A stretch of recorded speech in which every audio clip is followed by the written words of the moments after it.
komeza kugubwa neza ahantu hose uherereye ku isi, waba uri mu Rwanda, muri Afrika ndetse n'ahandi hose ku isi waba uri, komeza kugira ibihe byiza cyane. Niba nawe kandi utarakanda subscribe kuri channel, kanda subscribe ndetse ukandi no kukazogera kugira ngo buri mari yose tuzadushyira kuri channel yacu uzajibona mu bambere 5 kuri 5. Twebwe twitwa NZIZA Business Group Limited, tuba tugufitiye imari nziza cyane, yaba inzu zikodeshwa, inzu zigurishwa, ibibanza ndetse n'indi mitungo yose itimukanwa.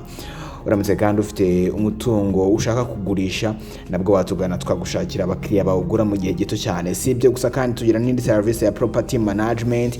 Mu gihe cyose waba ukeneye abantu bakumanagingira imitungo yawe, nabwo watugana kuko turabikora kandi neza cyane muri NZIZA Business Group Limited. Kuri uyu munsi rero tugufitiye inzu nziza cyane igurishwa iherereye i Kanombe kuri King David. Nkuko watangiye ubibona, urabibona ko ari inzu nziza cyane, ifite parking ndetse na jaride.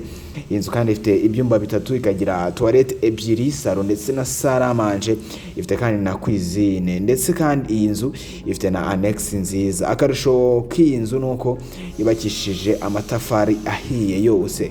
Igiciro cyayo ni miliyoni 40, ariko zishobora no kuganirwaho. Uramutse ushaka ibindi bisobanuro kuri iyi nzu, wahamagara 0788488679 cyangwa 0782301223. Ushobora kandi no kudusanga aho dukorera ni ku Muhima, hafi inyubako yaho zikoreramo yamaha neza ugeze kuri feruje zo ku Muhima, itubona inzu y'amatafari ahiye yanditseho Shema House. Aho niho dukorera, niho dufite biro.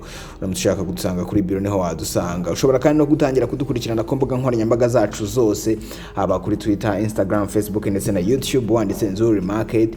Dutangira kubona indi mitungo myinshi dufite kuri izo mbuga nkoranyambaga zacu zose. Dufite na website aho kugira ngo uyigeho kanda wayishetu NZIZA.rw, naho abari imitungo igitandukanye iribarizwa muri NZIZA Business Group Limited. Nibagirwe gukora subscribe kuri channel, ikindi kandi nibagirwe gusharinga iyi video ku nshuti n'abavandimwe.